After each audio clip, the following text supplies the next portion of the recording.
Welcome to the Say It Out Loud podcast. I'm your host, Vasavi Kumar. If you're eager to gain clarity, speak with unwavering confidence, and liberate those inner voices, you're in the perfect spot. My mission here is to empower you to break free, find fulfillment, and ignite your passion. You ready?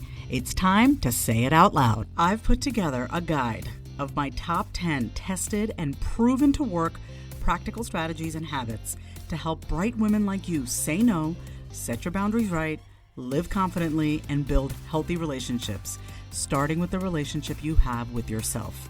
This is a self-paced guide, and I can't wait for you to dig into it so you can start becoming your most confident self, because she's in there waiting for you. Head to the link in my show notes or go to vasavikumar.com/guide and grab it today.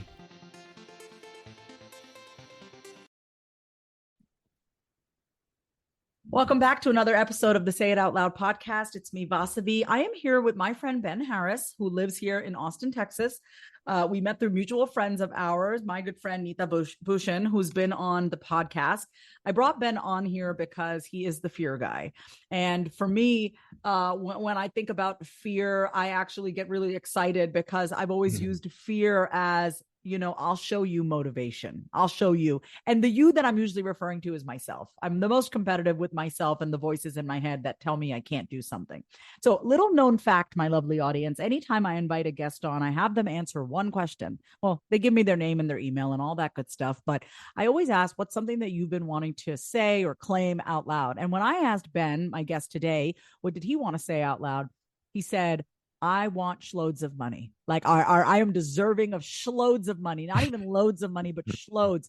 And I loved his response because money in this past year has been a season for me. And I've shared this out loud on the podcast. Allowing myself to want more, and it's okay to want more, and not feeling guilty or ashamed of the fact that I want more. So I'm so excited to go deeper into this conversation with my friend Ben and my guest today on the Say It Out Loud podcast. Hi, Ben. How are you? Vasavi, thank you so much for having me. The first time we met, because Nita calls you Vas, I'm like, do I call you Vas? She's like, you have to call me Vasavi at least 6 times. So I think I'm on my 3rd or 4th time. So I'm almost to Vas, but I'm excited. I am actually beginning to like Vasavi better, actually.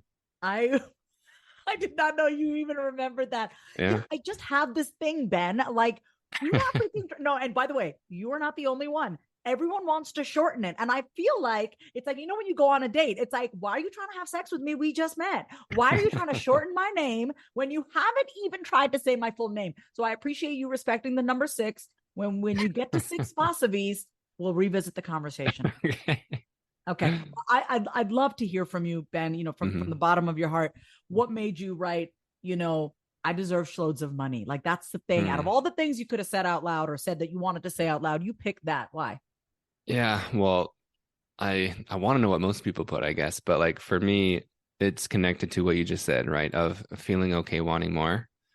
So in the past year, and really especially in the past few months, I've discovered ways that I was still playing the victim. And one of those ways was, and of course, like I'm always discovering new ways, but this one was especially like, oh, damn, like I didn't know that was a way I was still, giving my power away. And one of those was money, in the sense of that gratitude actually became a way of bypassing. And it's not true gratitude, right? It's a way of like, oh, like I'm just grateful for what I have. And so when I started digging into my subconscious of what that actually meant, it was from my childhood because we grew up like month to month, moving a lot, losing jobs, single mom, 5 kids. Like, yes, we were ultimately always taken care of. Like we didn't starve or anything, but it was like you felt that energetic, are we going to be okay feeling? And so for me, right, it was like I formed the story of just be grateful for what you have. Don't ask for more. Don't burden your mom. And this has to do with more than money too, right? Like it just even has to like speaking my desires on any level of I shouldn't want for anything, because then I'm out of place, because then I'll inconvenience someone. And so really that's what it comes from. Like I deserve loads of money is like, yes, I know I'm grateful for what I have. I know I'm taken care of. And I want to experience like the overflow of not wondering, just of like just like yeah, the overflow of just like wow, like I can literally do anything I want. And it's not just a representation of the money, or it's not just about the money, it's a representation of who I become in that process. And interesting because that same day I met you, I was talking to Nita and we interviewed each other on our podcast that day. And she was asking me something. And this was in December. And I was first starting to really come home to that truth of I deserve loads of money. And I didn't say it that way to her. I think I said, oh, like my goal, is like 1 million in revenue. Like that's just like my next big thing. Like I'd have a long way to get there, but like that just sounds fun. And she's like, oh, well, like, you know, she gives me some things of like working backwards of the habits or the routines of someone who makes that much. And I used to think that wasn't like really important. I used to think that was just kind of like, oh, like that's just like whatever. You don't need to like have these habits or routines or whatever. Even though I'm a pretty disciplined person, part of me was just reluctant to responsibility. But what I've learned in the past few months of when I finally have gotten some of these things in line, that it is starting to like manifest itself. Because why I bring this up is it's not just about the money, it's about who I become. Because those habits, right? Those not just habits in the way that like, cheesy self-help people mean of like, improve your habits. Like we get that. But really like what do those represent? Because I believe it's just not what I do. It's not just my branding. It's just not my marketing. It's not just what I'm posting. It's literally who I become in the process. So that's what I deserve to make shows of money means. That's what I am making 1 million in a year means, is like it's the process and who I became to increase my capacity to know I'm worthy and deserving of that, to the creations and the people I'm helping along the way. So it's not just the money, it's literally who I'm becoming in the process of that. Oh man, Ben, there's so much here. So one of the things that I wrote down is, it's not what you do, it's who you be. I love that. I always say to my group inside the Say It Out Loud group, that I run, I say, those BHAGs, those big, hairy, audacious goals, we set them not so we can get the thing. We set them because of who we have to become in the process. And if you Yes. say it like that, it's so much more fun, right? Like Aerosmith says, life's a journey, not a destination. I'm a huge Aerosmith fan. Okay. That's one huge golden nugget that I got. This came through to me, and I'm going to offer this to you because I think it Mm-hmm. might be great for your audience for you to talk about this. This is God working through me. When I heard you say, single mom, 5 kids, you were just happy to get from month to month. I wrote down that, you were just grateful for your baseline, and you are blessed for your baseline, but you're in a season where you want to move beyond your baseline. Correct. And I think that that's really important. I see a lot of people who are just like, well, I should just be happy with. I should just be happy with. In fact, I was interviewing Blair Rachel Jones, Garen's wife, Blair, on the Mm-hmm. podcast today. Garen Jones, we both know them, and Blair was sharing something, and I'll post the link to our interview below in the show notes, y'all, because it was really good. Blair talked about how, um, in committing to her relationship with Garen, she talks about this on the podcast, that Garen like asked her, why would you want to sit in the fourth row of a concert if you could sit in the front row? Mm-hmm. Why wouldn't you not want the full experience? And that really got me thinking too, how so many times in our lives, we are happy with what we have. It's safe here. We're good here with this much money a month. We're good with this. Even if you're in a lackluster relationship with your ex, it's like on again, off again, but you're like, it's good enough. At least he can't hurt me. Whatever, we tell ourselves Mm-hmm. things to keep the baseline. But inside every single one of us, if you're listening to the voices within, you will hear that voice that's like, but what about, what else is there? There must Mm-hmm. be more than this. And that's what I imagine you probably are hearing Yeah, inside. because it's like, yeah, I know I've come from the nosebleeds down to the fourth row, and I'm happy with that. Like, holy shit, like this is amazing.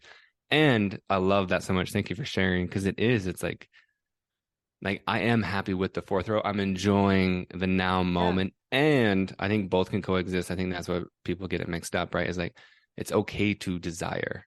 Because I think when you get into the spiritual world, is like literally just to like forego all want and desire. And I don't feel like that's part of our human experience, to just be like, like I have no desire or no preference.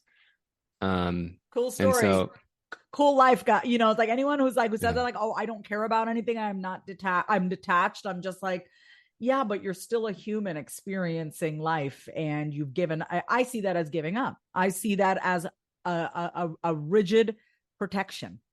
Yeah, it's actually fear-based, right? It's like it's a because I've lived it. So it's like I pretend that I'm surrendering, but I'm just hiding.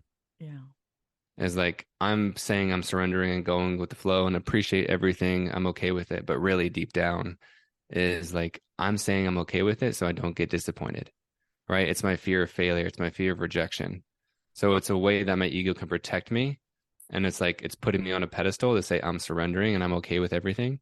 It's like, yeah, like I'm a chill, go with the flow dude. But deep down, it's like, of course, I still want to be on the first row. Yeah. Let's take a quick break.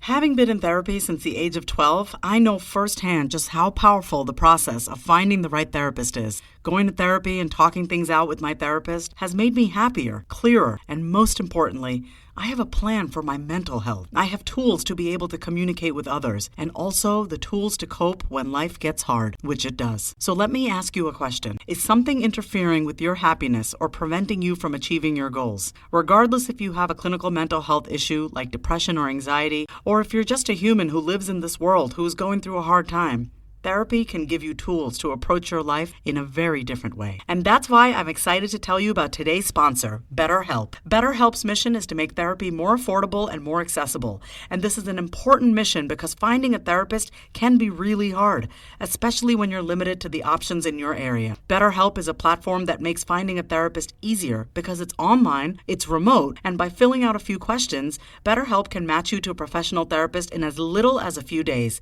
It's easy to sign up and get matched with the therapist. There's a link in my description. It's betterhelp, HELP.com/Vasavi. That's betterhelp.com/Vasavi. Clicking that link helps support this podcast, but it also gets you 10% off your first month of BetterHelp, so you can connect with the therapist and see if it helps you. And because finding a therapist is a little like dating, if you don't really fit with that therapist, which is a common thing with therapy, you can easily switch to a new therapist at no additional cost without stressing out about insurance, who's in your network, or anything like that. I don't know where I would be without the help of therapy and my therapist, but I do know that life would feel that much harder. So if you're struggling, consider online therapy with BetterHelp.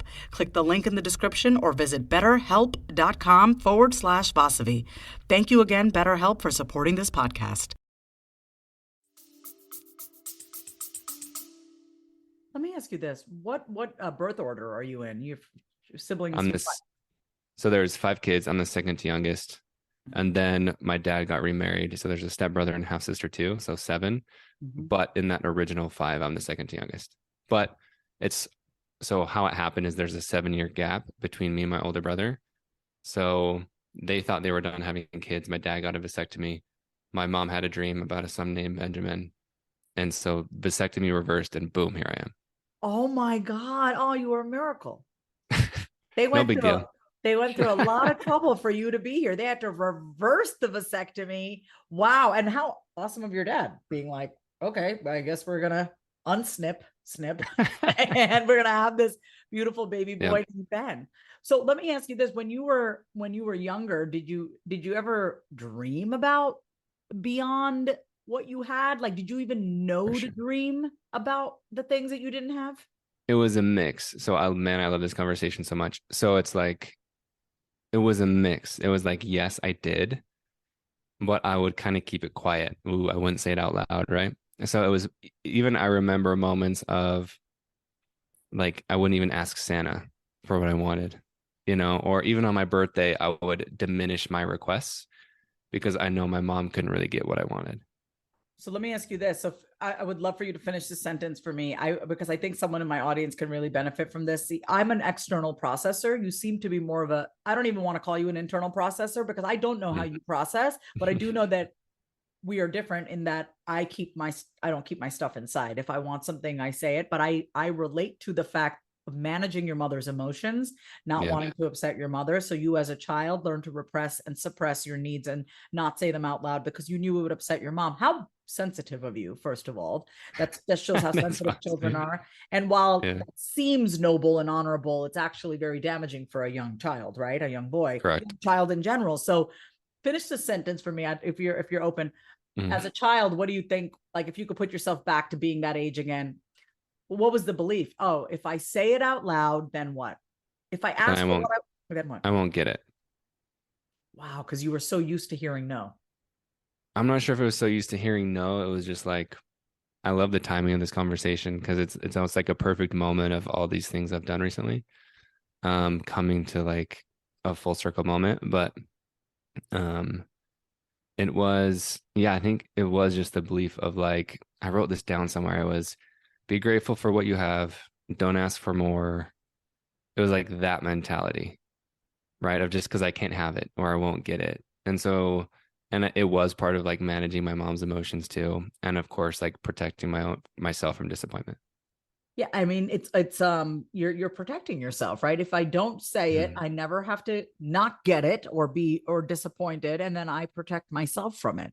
Correct. So for everyone listening right now, you know how I already feel about this, for fuck's sake. I wrote a book called Say It Out Loud. I truly believe that we can use the power of our voice to hear our deepest thoughts and courageously pursue your dreams. But if you don't even allow yourself to say it out loud, let alone another person, you can't keep those secrets from yourself. You cannot. But that's the thing. It will catch up to you. And it seems like it's caught up to you, Ben. You're in a stage where you're like, no, I am claiming what I want. I am going to ask for what I want out loud. And that's just that to me, that's where it seems like you are right now. Yeah, Vasavi, you'll love this, right? Is like wait a minute, did you call me Vasavi or Voss? Are we on number 5? I said Vasavi. Okay, I love it. I count each interaction as one. Oh my, look at you, man of integrity. I love that. Okay, go. I love that. But because I have recognized this is a pattern, and because I agree with you completely, right? Of like I've been like half-heartedly asking. Because it is a protection mechanism, and this is why the fear of commitment, this is why every like fear could be connected down to this and somehow, right? But it's like I've been like half-hearted in the thing because it's like part of me doesn't believe it, and then part of me believe I can't have it, part of me doesn't want to be disappointed, so why even ask, and it's related to everything. So for example, like me and my partner Belle, one way of how we've practiced this is instead of me just going with the flow, because that's part of my personality and also part of my trauma, right? Because I'm reinforced for being a chill, go with the flow. I don't have any desires. Like, Ben, you're so easygoing. So that is my personality. And right, then it gets reinforced. So then it becomes trauma that I don't want to be. I have a fear of being, unloved or abandoned if I'm not this type of person who's just so agreeable. So one thing that we've done together that's been a really cool practice is because like when someone asks me for dinner, or I'm sure other people relate to this too, like, hey, where do you want to go to eat? Or what do you want for dinner tonight? I'm good with whatever. I don't know. What do you want? So one thing that I've done is just literally stopping before I say that and just like breathing into my desire and into my preference. And even if we don't do it, right, that's not so much, I'm not attached to that. It's just owning like, this is what I desire. It's about, guys, it's about saying it out loud. You can be detached. Here's the thing. I want to know at the end of the day on my deathbed, did I say what I needed to say? Did I tell who I needed to tell that I love them? Did I withhold my love? Did I withhold my gifts? I honestly, and let me tell you this, here's a little secret. I actually am detached to whether somebody gives me what I want or no. And so the way that I show up in the conversation is so spacious and cool and calm that people just pay me in full because they don't feel the pressure. They want to, like, there's no like, hey, this is the way I'm like, cool, man, let's just talk. Let me see if I can help you. Let me get to know you a little bit. Let me see if you jive with me. I jive with you. So I love that you're even in the micro moments. I say this a lot on the podcast, micro moments, someone asking you what you want to eat instead of being the DFW guy down for whatever guy, you can be the guy that just stops and ask yourself, and you know what, maybe in that moment you really don't care, you're just hungry and you're good with anything, but at least give yourself the gift of pause. And I want to just first say, thank you, Ben, because it's like we're talking about you, but everyone listening to this, we're talking about you too. Okay, so you give yourself the gift of pause, and maybe one day you're like, oh, you know what, Mexican sounds good, or Thai sounds good, and maybe the person that you're with is like, ew, none of them sounds good, but at least you said it. That's like a great first step. The second step is to get what you want.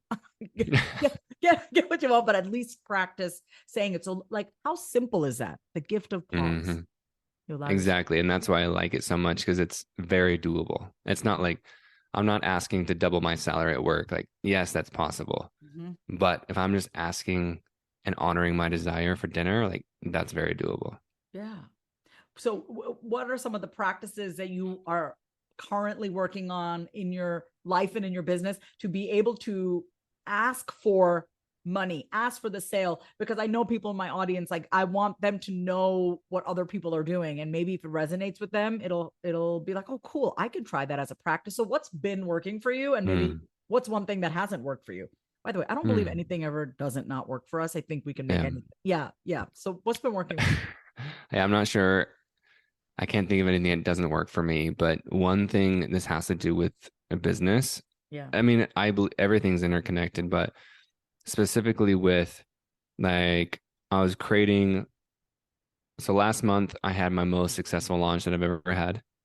And while I was creating it, this has to kind of go with asking for what you want, is like, usually we're trained to put a bunch of bonuses in an offer, right? Of like, but nothing's wrong with that inherently. However, why I was doing it is because I was like, I need to prop this thing up, because I didn't believe in the main product as a whole. So, right, is like, that's a fear of me really asking for what I want. Like, I am going to overextend myself or overgive because I don't believe that this thing can stand alone. So I've really learned how to be like, just again, the gift of pause, to just stop and like, do I really want to offer that? Like, or am I like coming from a place of needing to convince someone versus like what you're saying, right? I imagine you're speaking about like a discovery call with someone and you're just getting to know each other. And then you say, yeah, like, we'll go with whatever, like, this is what it costs and you can choose now, later, whatever. And so, because you believe, I imagine, right? You believe in your worth and your experience. You don't need to convince or force anyone to do it. Versus if you come from a fear-based place of controlling and of lack, then you do need to convince someone. And so that's where I was coming from with, here are all the freaking bonuses. Like, I need to convince you that it's worth it. Instead of just like, what is truly aligned for me? Kind of like the dinner example of, I could put all the bonuses in if I want to, or what is truly aligned for me and what I want to do. And do I believe in the thing that I don't need to like control and try and like, it just comes down to convincing is the word that keeps coming into mind, of like convincing people they need to do the thing, instead of just like putting my energy into it, all my love into it, and letting them make the decision, because they still need to make the decision. Like, I don't want to take, I've done the force selling thing before. It's not my vibe. It doesn't. It feels thirsty. It feels desperate. And I know, listen, as a woman, I've chased after men before. I'm not happy about that. I don't do that anymore. But that's what it feels like. It's like, like, why am I running after this person? Why is anyone running here? Right? Why is anyone running here? Why are we not meeting each other? It's that same type of energy though, right? It's like, it comes from fear. It comes from, I'm not enough and you don't give a shit about me. So I'm going to have to run after you, or I'm going to have to convince you or add more bonuses. One of the biggest gifts that I gave myself, thank the Lord, is in my one-on-one offerings, right? I thought I had to give this thing and that thing and these ebooks. And it's like, no, you get these calls with me, or you can just do calls and then Voxer with me. And I keep it really simple, because it's like, when you strip away all the fat and you strip away bare bones, what does this person actually need to go from point A to point B? Yeah. Is it, you know what? I'm sorry. For me, I'm not into the PDFs, the modules, unless I'm doing an online course, but it's like, if I'm working with you one-on-one, That is the beef. I'm the beef. You know how we say, like, we always try to beef up the offer. And by the way, I'm Hindu. I don't even eat beef. I was gonna say Cows are sacred. But like, because I was thinking about when you were saying about all the bells and whistles on our offering. Yeah, we think we need to beef it up, but we are the thing. We are the beef. we are the beef. We are the beef. And I just felt weird saying that because I was like, I've had a piece of steak once when I was 17 and I was stoned. That's it. But that's why I think that's even better because it's sacred. It is sacred. Yes. Just like we are sacred. And that's what I'm trying to say. And like, hey, I want to share this with you, even in the promoting of my book, which by the way, y'all, you can pre-order my book, sayitoutloudbook.com. It'll be out May 16th, 2 days before my 41st birthday, which is on May 18th. Even when I put out the book, when I had the original sales page for my book, I thought I had to have all these bonuses and I was so resistant to it. I only had one gift. I was like, you get one gift when you pre-order my book. And that was one polar opposite. That was one extreme. I'm only going to give one gift because I felt the same way as you, Ben. I was like, well, I just wrote a goddamn book. Why do I have to give all these bonuses? Why? I mean, literally read the book. Why do you need all this other stuff? I talked about it with my agent and she made a lot of good points. And I also came to terms within myself. There are going to be people who read my book and may need some other resources in addition to this once they're done. So that's how I curated what I put out there. I think the point that we're trying to say for everyone listening, and please, reiterate, Ben, is that, we have to realize the value that we bring to the table, and we don't always have to do the most to get what we want. In fact, I think it's more Rihanna vibes, what I'm hearing from you, like Super Bowl status, doing the least while exuding the most. Because if there's anything we could all learn from Rihanna, is that she showed up there, she did her job, and she killed it. I don't care what anybody says. She killed it. As a pregnant woman, I was like, yes. So like, that's what I'm hearing from you right now. Yeah. I love that so much. Yeah. Oh man. I like how you said doing the most while doing the least. Doing the least while exuding the most. Oh, that's even better. Yeah. Doing the least while exuding the most. Yeah. I love that. That should be an Instagram graphic if it's not already for you. Yes. But it's like, and I think that actually exudes more confidence. And from what I've learned, even people kind of enjoy the mystery, of like, oh, wow, like these guys are just doing this, like, awesome, like just this offers the beef, like that's a different feeling. Like people can feel the energy. And even I've noticed it where, because it always comes back to fear. But like even another example is because I'm doing a group coaching certification right now to teach people how to coach people on fear. And I remember I had 2 calls for people to choose from because I wanted, people from all over the world to be able to attend. And everyone just signed up for one. And so what I learned is like, oh, damn, I don't even have to do that. I can literally just say, this is it. And if it works for you, awesome, let's go. And if not, you'll make it work if it matters to you. I'm like, and it's such a mix, right? Because it's like, what is truly aligned for you? Are you doing it out of place of fear? Or are you doing it out of place of like confidence and trust? So I learned even just the call scheduling. I was like, oh, damn, like next time I do this in the fall, I'm only going to put one call option because it's like, that's the confidence of like, look, this is when we're doing it. And so if it works for you, awesome. And you'll make it work if it matters to you. The biggest switch for me that the power thought, as I like to say, when and I've been coaching I'm a licensed therapist since 2010 and started my coaching practice in 2010 actually as well. So it's been 11. Oh my God. I don't even know what year it is. 13 years. Okay. Something like that. 13 years. When I used to run my group programs and try to create the framework, my mindset, the self-talk was always, well, what will people want? What time will be good for people? What do people need? While I appreciate the care, the question that I now ask with any of my groups when I'm putting together, what time works for me? How much do I want to give? What are the schedules for me? What do people actually need? So even my Say It Out Loud group, for example, it's literally 12 calls. Each call is based off a chapter in my book. Thursdays at 11, 90 minutes. And we're all in a Voxer group. That is it.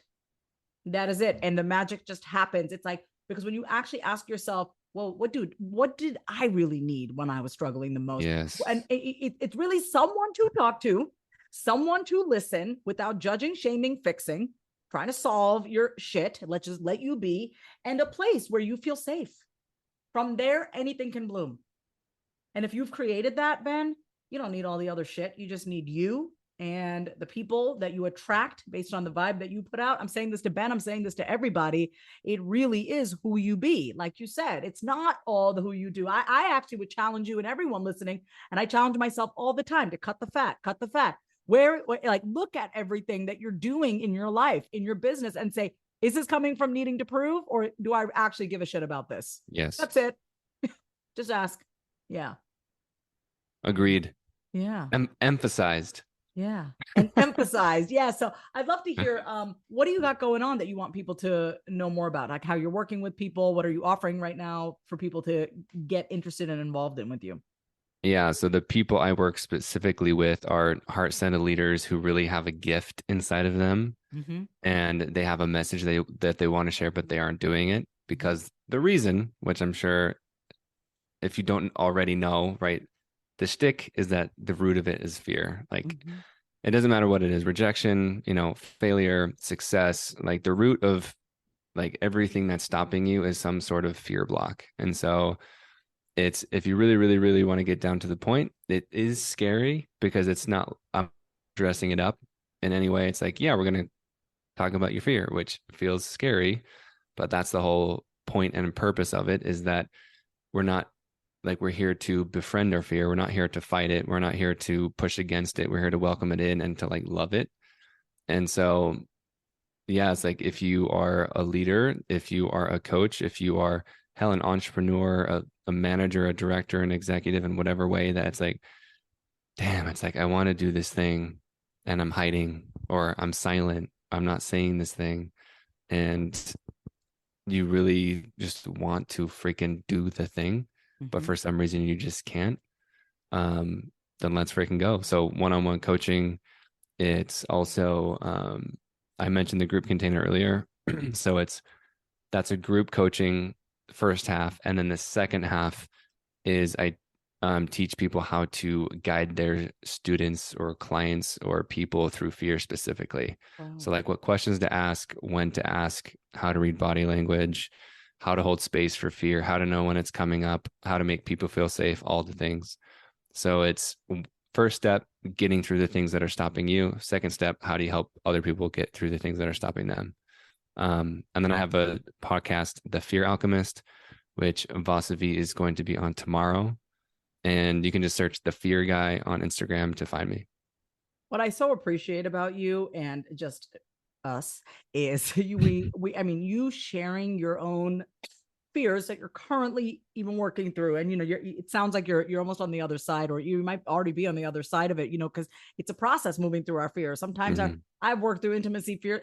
Feels like for my whole life. I finally feel like, okay, I don't think I'm so scared to be in a relationship again. I feel freer around it. That's how I know. It's like, I'm not constricted. I feel freer around it. There's more spaciousness.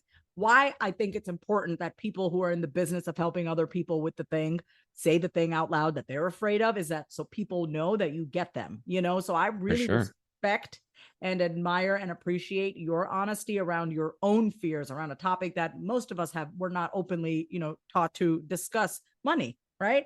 So I appreciate you saying that out loud. And that shows me that like, wow, you're in it. You're in this work because you're openly discussing your own fears, which brings up a lot of vulnerability for people. Right. If I was the fear guy and I'm sharing my fears, I'd be like, shit, do I really want to be saying this? But like, that is the work. That is the work right there. So just super just in support of what you're doing and how you're helping people. So I've put information about Ben and his podcast, The Fear Alchemist, in the show notes.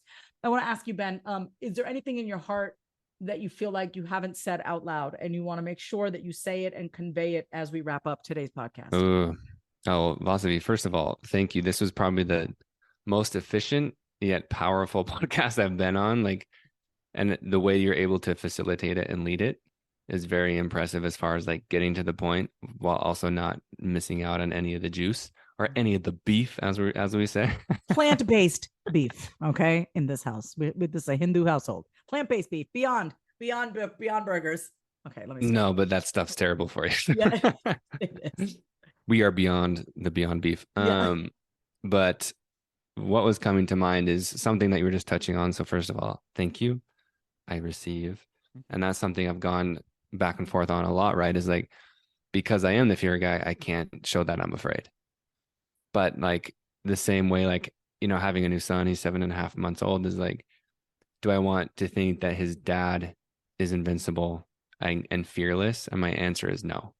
I want him to know that I do feel fear and that I get anxiety, that I feel stressed, but I allow myself to feel it fully and to, because how I view fear, right, is fear is revealing where I'm not free.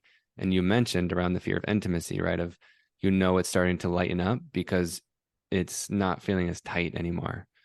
And that doesn't mean we're like, don't get triggered anymore, but that's how you usually know, right, is it starting to feel like, ooh, like just more soft and like even more fun, or it's not as chargy. There's not as much of a charge. Yeah. You don't feel electrocuted by it. Electrocuted. I like that. And so it's just like, yeah, if you're feeling fear, I just want you to know, like, that's okay. Is honestly, there's nothing wrong with you. That's literally what you're supposed to be doing. Like, you're supposed to be afraid. Like, our first primal instinct as humans is to survive. Mm-hmm. And fear, or the fight or flight or survival response, or stress or anxiety or overthinking or nervousness or jealousy or anger, all of these things are some type of protection mechanism. And so, which all comes down to fear. Like, do I feel safe or do I not feel safe? And when you truly allow yourself to lean into that fear, like, from what I've seen again and again and again, that's when it starts to loosen up. Like, this whole, like, Vasavi, right, is like saying it out loud. Like, if I'm not going to say it, then I'm not going to get it. And so what most people don't realize about fear is it does the exact thing you're trying to avoid. I'm afraid of saying it out loud because I might get rejected. Therefore, I'm going to reject myself. And in the process, I don't get what I want. So I actually am doing the exact thing that I tried to avoid, but my brain doesn't know that it's an outside source rejecting me or myself. So therefore, I provide the same evidence to myself that, oh, I am not good enough. I shouldn't have asked for what I wanted. It really doesn't know. Like, if you hold something inside and you're not getting what you want and you're building that resentment, it's literally the same. Like, it's actually, I think it's worse. It's like, it's the ultimate rejection, and it's the ultimate self-fulfilling prophecy, because you were telling yourself again and again and again that you're not good enough. So the fact that you just need to, like, lean into that fear and, like, begin to just, like, open your throat and speak and own your desires and all the things, like, that's what it's about. Because as we've just beautifully discovered, right, is freedom is on the other side of fear, and it's not really a destination. And I think it's actually just, like, even in the now moment, like, once you accept that fear as it is and breathe through it, you begin to even thank your fear instead of being so afraid of it and avoiding it. And it's like, oh my God, like, you suck, I hate you. It's actually, oh, thanks, bro. Like, you just taught me where I still feel constricted. You just showed me where I still feel unsafe in my relationship. So it's beginning to thank it so you can be more free, so you can be more open, so you can be more loving. And that's how I view my relationship with fear. And it's always a practice. Of course, I still feel it, but, like, treating it as a compass and as a friend has completely changed everything. Thank you, Ben. And even more so now, because when you said you don't want your son to see you as fearless, you want your son to know that you do get scared. Like, thank you for saying that. I don't have kids. I do not have children by choice. But if I were to have a child, I would never want them to have some sort of skewed perception of me, thinking I'm some superwoman. Hell fucking no. Like, no, I'm not. Because if I have a son and he just sees a superwoman mom, I mean, like, that's going to actually kind of poison him in his relationship with women, because he's going to expect all women to be like that. And some women just, not everyone, we're not all meant to be superwomen. You know what I mean? Or maybe we don't want, maybe I'm superwoman as a trauma response. I don't want, maybe I'm not this way because I actually want to be this way because this is how I survive, So we want to be very mindful about what we're sharing with the next generation. So thank you so much for being so mindful. Thanks for what you just said. That whole last piece about what was left unsaid inside of you. I want to say thank you for coming on to the Say It Out Loud podcast so much. Thank you. And if people want to find you, where can they reach out? Search The Fear Guy, or my website is feeling-free.com. There's an online course on there. If you just want to dip your toe, if you're like, oh my God, I'm a little nervous, like, it's a really, really cool way to identify what's your fears, your limiting beliefs, and then I walk you through a reprogramming process. So even if you just want to start there, my website has that. It's called Fear Alchemy. Fear Alchemy. Beautiful. Ben, thank you so much for coming on to another episode of the Say It Out Loud podcast. If you love today's episode, then say it out loud. Subscribe, leave a review, and come say hi over on Instagram at My Name is Vasavi. Until next time, say it out loud.